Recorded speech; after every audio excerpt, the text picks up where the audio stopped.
Hello everyone, मैं राज भंडारी आप सबको स्वागत करता हूं अपने चैनल इलेक्ट्रिकल अड्डा में। आज जो मैं आप सबके सामने नेक्स्ट वीडियो लेके आऊँ वो लेके आऊँ यूके बोर्ड क्लास 9 की जो हिंदी है।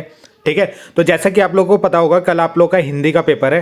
ठीक, तो उसके लिए मैं कुछ इंपॉर्टेंट आप लोगों को निबंध और जो पत्र है वो आप लोगों को बताने जा रहा हूँ। ठीक है, क्योंकि आप लोगों का जो ये जो निबंध और पत्र है ये सबसे ज़्यादा इंपॉर्टेंट रखता है। ठीक है, आपके हिंदी के पेपर में, क्योंकि 8 नंबर का आपका निबंध आएगा। ठीक है, और 4 नंबर आपका पत्र, यानी टोटल 12 नंबर। ठीक, तो ये 12 नंबर आप लोगों के लिए बहुत इंपॉर्टेंट होते हैं, क्योंकि बच्चे जो है निबंध और पत्र बिना पढ़े चले जाते हैं और वहाँ पे भी 12 में से उनको, क्योंकि वो फिर अपनी तरफ से निबंध को लिखते हैं। ठीक है, क्योंकि पढ़ के तो जाते नहीं है, फिर उसको अपनी तरफ से जब आप लोग लिखते हो तो आप लोगों को फुल मार्क्स नहीं मिलते हैं। ठीक है, जैसे 8 नंबर का निबंध है तो फिर आप लोगों को वहाँ पे 4, 3 इस तरीके से नंबर मिले जाएंगे।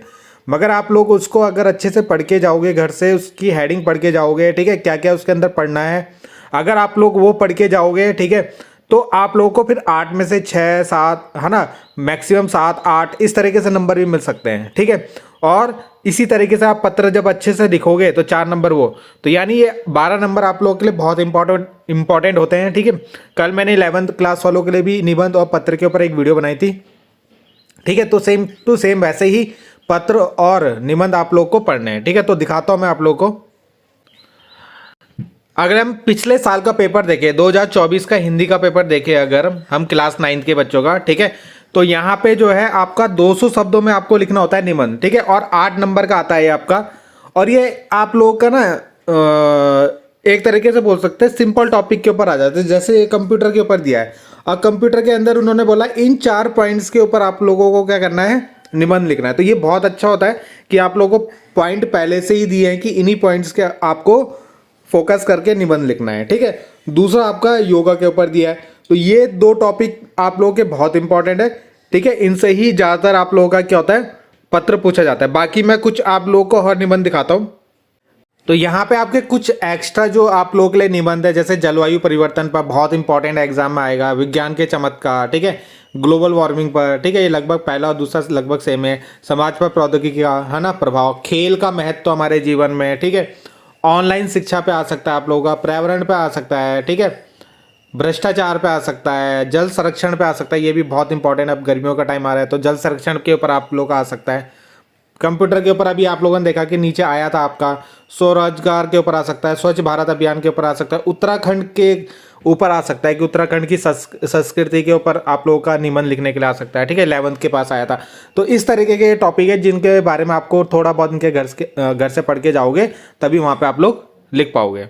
अगला हम देखें पत्र, तो पत्र आपका 4 नंबर का आता है। यहाँ पे विद्यालय के प्रधानाचार्य को 15 दिन के लिए अवकाश के लिए प्रार्थना पत्र, बड़े भाई के विवाह में सम्मिलित होने के लिए अपने मित्रों को क्या निमंत्रण पत्र। तो इस तरीके से आपका पत्र आप लोगों के पास आएगा। तो 2 पत्र तो आपके यही हो गए। बाकी मैं आपको दिखाता हूँ कि किस तरीके से पत्र आपको पढ़ने हैं। तो आपके जो पत्र होते हैं वो 2 तरीके के होते हैं। एक तो होता है फॉर्मल, जिसको औपचारिक बोलते हैं, ठीक है, और एक होता है इनफॉर्मल, जिन्हें अनौपचारिक पत्र बोलते हैं। ठीक है, तो फॉर्मल पत्र के अंदर कौन कौन सा आएंगे, यानी फॉर्मल लेटर के अंदर कौन सा आएंगे, जो आप जैसे किसी नौकरी के लिए आवेदन कर रहे हैं, किसी को शिकायत पत्र यानी कार्यालय को कोई पत्र लिख रहे हो, है ना, होता है ना। देखो, सरकारी कार्यालय को पत्र, जैसे आप लोग कोई शिकायत के लिए लिखते हो, जैसे हमारे घर मतलब हमारे जैसे गली में आप लोगों के पानी नहीं आ रहा है या लाइट नहीं आ रही, इस तरीके का शिकायत पत्र अगर आप लिख रहे हो, ठीक है, या कोई काम आपको करवाना है, तो ऐसा आप लोग एक पत्र पढ़ लेना। जैसे नौकरी के लिए आवेदन पत्र हो गया आपका, ठीक है, तो इस तरीके के जो पत्र होते हैं, जैसे आप लोग का ऊपर अभी आया था प्रिंसिपल को छुट्टी के लिए आपको प्रार्थना पत्र लिखना है, ठीक है, तो इस तरीके के जो पत्र होते हैं उन्हें फॉर्मल लेटर बोलते हैं। तो एक आपको इस तरीके का पढ़ना है, और एक होते हैं इनफॉर्मल। इनफॉर्मल में क्या होता है, जो आप लोग अपने भाई, मित्र, रिश्तेदार, है ना, इनको अगर पत्र लिखते हो, जैसे आप लोग भाई को लिख सकते हो कि जैसे आप किसी का आपका क्या जन्मदिन है तो उसके ऊपर किसी को जन्मदिन की बधाई देने के लिए, किसी ने परीक्षा में उत्तीर्ण मतलब अच्छे मार्क्स लाए तो उसको पत्र लिखना है ना, किसी की शादी है ना, तो इस तरीके के जो पत्र होते हैं उन्हें इनफॉर्मल लेटर बोलते हैं, अनौपचारिक पत्र बोलते हैं। ठीक है, तो ये आपको लिखने होते हैं। तो मतलब इस तरह का पत्र आप लोगों के पास आएगा। ठीक, अब मैं यहाँ पे आप लोगों को एक चीज़ दिखाने जा रहा हूँ कि यहाँ पे आपको जब भी कोई पत्र लिखना है तो उसमें आप लोगों को संबोधन किस तरीके से करना है, अभिवादन किस तरीके से करना है, और पत्र का जो समापन है उसको किस तरीके से करना है। ठीक है, अगर मान लो आपको एक व्यक्तिगत पत्र लिख रहे हो, व्यक्तिगत पत्र मतलब जैसे अपने बड़े भाई को लिख रहे हो, बड़ी बहन को लिख रहे हो, माता पिता को लिख रहे हो, तो वहाँ पे आप लोग को संबोधन जो करना है या तो पूज्य वर्ड से करना है, या माननीय से करना है, या आदरणीय, जो भी आपको यहाँ पे सही लगे उससे आप लोग उसको संबोधन कर सकते हो। ठीक है, अभिवादन जो करना है सादा नमस्कार, सादा प्रणाम, इस तरीके से करना है। और जो समापन करना है पत्र का वो करना है भवदीय, कृपाकांक्षी, विनीत, आपका, है ना, स्नेह भाजन, आज्ञाकारी, इस तरीके से करना है। ठीक है, और अगर छोटों को करना है तो वहाँ पे प्रिय चिरंजीव, प्रियवर, है ना, इस तरीके से करना है। अभिवादन जो करना है सुखी रहो, आशीर्वाद, चिरंजीव रहो, क्योंकि आपसे छोटे हैं तो आप लोग उनको इस तरीके से बोल सकते हैं। ठीक है, समाधान, समाधान में जो यहाँ पे तुम्हारा, शुभचिंतक, हितैषी, शुभाशु, है ना, यह शुभकांक्षी, इस तरीके से लिखना। मित्र को लिखना है तो ये आप लोगों को देखो यहाँ पे आप लोग देख लेना इसको, पत्नी या पति को आपको लिखना है। ठीक है, प्रियवर, प्रियतम, है ना, प्रिय प्राणवर, प्रिय, जो भी आपको यहाँ पे लिखना है। ठीक है, तो ये आप लोग यहाँ पे देख सकते हो।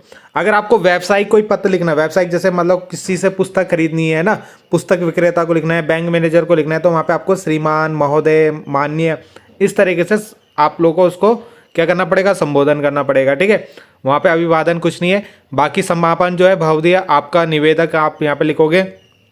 किसी कार्यालय को पत्र, जैसे भी हमने देखा था, ठीक है, रेलवे अधिकारी को लिखना है, नगर निगम को लिखना है ना, पोस्ट मास्टर को लिखना है, जो भी स्वास्थ्य अधिकारी, केंद्रीय मंत्री, किसी को भी लिखना है, तो वहाँ पे जो उनको संबोधन करोगे मान्यवर, महोदय, महोदय, आदरणीय, इस तरीके से करोगे। ठीक है, और समापन जो करोगे कृपाक्षी, निवेदक, भवोदय, इस तरीके से करोगे। ठीक है, आवेदन पत्र जैसे प्रधानाचार्य को आपके पेपर में भी आया था। ठीक है, तो वहाँ पे जो आप स्टार्ट करोगे मान्यवर, महोदय, आदरणीय प्रधानाचार्य जी, मान्यवर, है ना, इस तरीके से करोगे। और यहाँ पे जो है अगर आप लोग यहाँ पे समापन जो करोगे अपना आज्ञाकारी, इस तरीके से। ठीक है, अपना आज्ञाकारी, आपका, स्नेह भाजन, विनीत, प्रार्थी, भवदय, कृपाकांक्षी, इस तरीके से इसको समापन करोगे। ठीक है, तो इतना मैं आप लोग को इसमें मैंने आप लोगों को बताया कि 8 नंबर का आपका निबंध जो मैंने बताया इंपॉर्टेंट, उनमें आप लोग जरूर उनको देख के जाना। ठीक है, और ये जो पत्र आप लोग को बताया, ठीक है, तो इस तरीके के पत्र आप लोग पढ़ ले लेना, है ना, आप लोगों ने लिखे होंगे कहीं, आप मिल जाएंगे। ठीक है, तो इतना ही था इस वीडियो में, बाकी मिलते हैं नेक्स्ट वीडियो में। Thank you.